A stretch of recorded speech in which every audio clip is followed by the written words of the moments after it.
Hello students, welcome back to Resolution Study Point. Today we are going to discuss 1,3-difunctionalized compounds. In previous lecture we have discussed 1,1 and 1,2-difunctionalized compounds for alcohol and carbonyl compounds. Okay? तो आज हमें क्या करना है, आज हमें जो disconnection करना है उसमें दो फंक्शनल ग्रुप होंगे, लेकिन फंक्शनल ग्रुप की पोजीशन क्या रहेगी, डिफरेंट। कैसे कि एक अगर फंक्शनल ग्रुप आपका फर्स्ट कार्बन पे है तो सेकंड वाला आपका कहाँ पर होगा, थर्ड कार्बन पे। तो फर्स्ट जैसे इस टाइप से यहाँ पर एक फंक्शनल ग्रुप है, यहाँ पर दूसरा होगा, तो इसको हम बोलेंगे 1,3 डाई फंक्शनलाइज्ड कंपाउंड्स के लिए disconnection. Okay, so now these compounds can be disconnected only at the carbonyl oxidation level. ऐसे कंपाउंड्स जो इसमें 1,3 डाइफंक्शनलाइज्ड होते हैं उन कंपाउंड्स में हम डिस्कनेक्ट तभी कर सकते हैं जब वो कार्बोनिल ऑक्सीडेशन लेवल पर होंगे। Where unsaturated compounds are reagent for the synthon.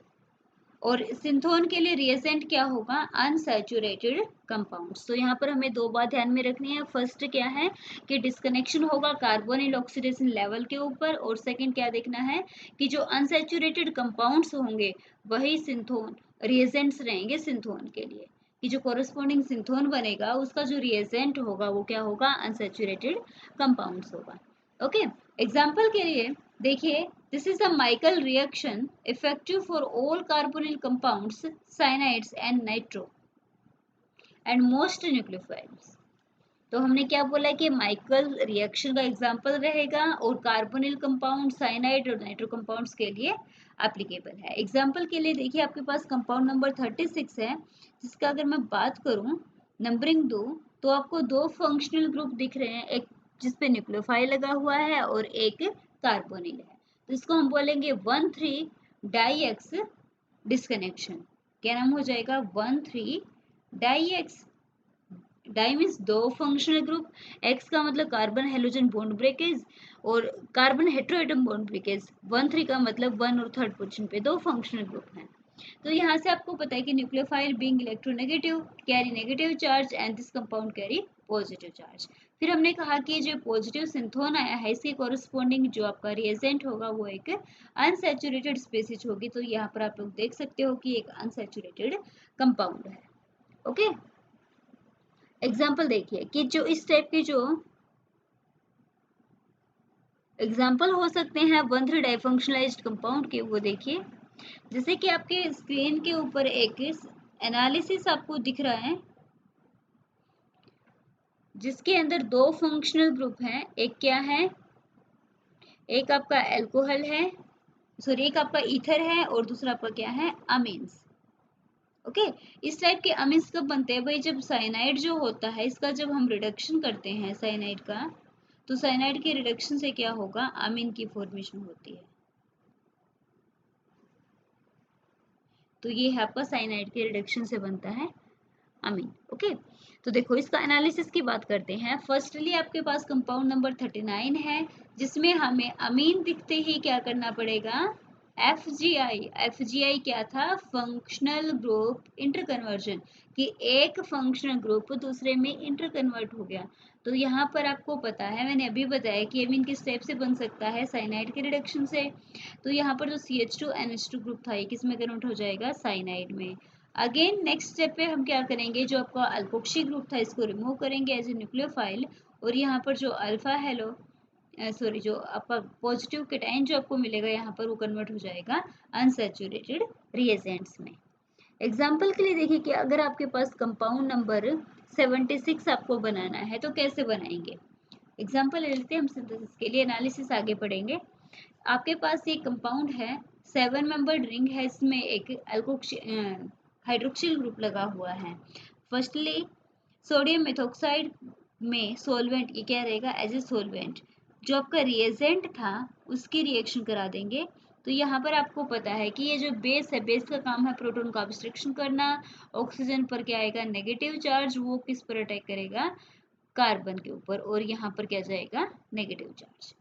Okay, तो यहाँ से क्या होगा, फर्स्ट स्टेप में न्यूक्लियोफिलिक एडिशन होगा डबल बॉन्ड के ऊपर। नेक्स्ट स्टेप में आपके पास जैसे ही ये साइनाइड आ जाएगा तो आप साइनाइड का कर दोगे reduction with hydrogen in presence of rhodium and alumina. Then this cyanide group gets converted into amine and you will find its 76% yield. Okay, तो ये हमने देखा कि amines बनते कैसे हैं। चलो नेक्स्ट हम एक एनालिसिस की बात कर लेते हैं। एनालिसिस आपके पास कंपाउंड नंबर 41 का है। तो जैसे ही कंपाउंड नंबर 41 दिखा तो आप सबसे पहले पहचानने की कोशिश कीजिए कि आपके पास किस टाइप का डिस्कनेक्शन है। फर्स्टली जैसे ही हमें कंपाउंड 41 दिखाई दिया तो आपको ये पता चला कि यहाँ पर एक फंक्शनल ग्रुप ये वाला है और दूसरा फंक्शनल ग्रुप ये वाला है। मीन्स एक ही कार्बन के ऊपर दो फंक्शनल ग्रुप लगे हुए हैं तो नाम हो गया 1,1 डाईएक्स एसिडल डिस्कनेक्शन। ये हाइड्रोजन है ना तो क्या नाम होगा, एसिडल डाईएक्स डिस्कनेक्शन। तो अब आपको पता है कि एसिडल कब बनता है, जब कीटोन की एल्डिहाइड की रिएक्शन करते हैं अल्कोहल के साथ, तो यहाँ पर ये कन्वर्ट हो जाएगा एल्डिहाइड में।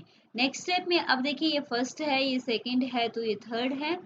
1,3 डाईएक्स डिस्कनेक्शन है और ब्रोमीन के बॉन्ड को ब्रेक करेंगे तो यहाँ से ब्रोमाइड एज ए न्यूक्लियोफाइल निकलेगा और ये अनसैचुरेटेड स्पीसीज आपको मिलेगी जो एज ए रिएजेंट वर्क करेगी।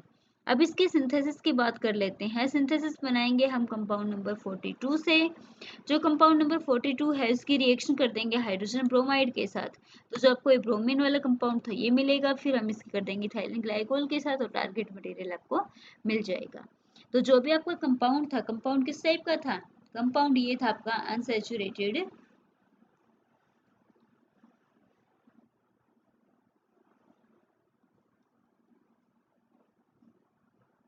तो इसकी जब HBr से रिएक्शन करोगे, Br नेगेटिव अटैक करेगा, नेगेटिव चार्ज यहाँ आ जाएगा तो ये कंपाउंड आपको मिलेगा। साथ में फिर जब इथाइलिन ग्लाइकोल की रिएक्शन करोगे तो जो कीटोन था यहाँ से एक ऑक्सीजन और वाटर बाहर निकल जाएगा और यहाँ पर दोनों डबल बॉन्ड किसके बन जाएंगे, इस टाइप के।